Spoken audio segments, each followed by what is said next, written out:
Right, codgers, this is another quick video in the series of bandsaw sleds that I promised you. One's a crosscut sled, and that's in editing. This is a rip cut for milling logs. It's a rip cut sled, and I'll show you its assembly. It's sewing up an assembly in the corner as we talk, but basically it's some scrap MDF. I had a sheet of scrap MDF a little bit longer than the bandsaw table. I chopped it in two down just one side of the middle by the thickness of the MDF 18mm. So when I glued it up at right angles, these two sides are roughly the same size.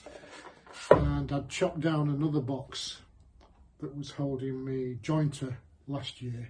It had some triangular edges, and I've cut these down, super glued them and screwed them, and then on the face, that's the bottom side, you just push through, and on this face I've pre-drilled a row of holes in three places, in the middle and at either side.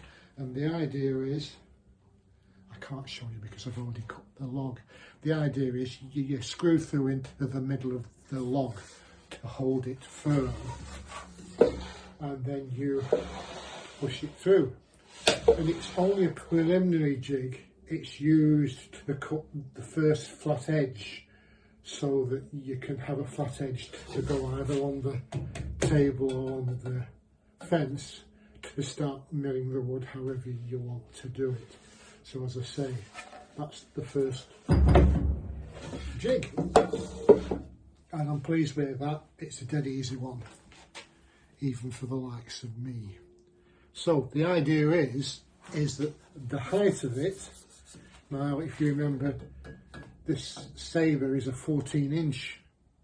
So if I scroll this all the way up,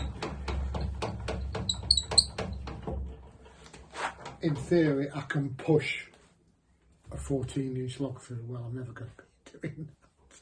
But 6 or 8 inch diameter, I can get some useful, I could mill some useful bits of timber off it. So the idea is this sled is as tall as maybe the middle, with the top screw hole, the middle of a 12-inch log. That's about 6 inches tall. So I can push a 12-inch log through. In fact, measure that. 5 3/4, so just under 12 inches, which is as much as I'd want the screw in and push through. So that's the first one. I'll show you fast forward how it goes, and then I'll talk to you at the end.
Well, there you go. So bearing in mind I am a complete beginner at this, this is a piece of, I think this is the hawthorn from the front drive that I chopped down last year, or had chopped down last year. It's been in my storage bin and I'm just practicing making cuts with it. You saw I used this, which is a simple sledge. You screw it through just in order to take the first slice off to give you a flat bottom to run on the sled, and then I did another cut to give a flat side, and then I chopped this up into 3 pieces of 5/4 inch. You saw it was stuttering a bit with the state of the wood, caused some vertical burn marks for some reason, but they're my first 3 milled pieces. I'm going to tie them up, stack them up with little strip cross pieces to let the air get on both sides for them to dry further. So that's one of the simple bandsaw sleds. You saw that the cross-cut sled partly done, that's in a separate video for finishing off, and then I'll probably make another ply circle cutting sled. But that's one, a very quick video, very cat-handed. For somebody who hasn't done anything before, I'm pleased with that. Probably, I'm not sure the maximum width I can get of these. But it's a nice pale wood with some honey striations with the grain, so I'm pleased with that. Not a failure, partial success. Crack on.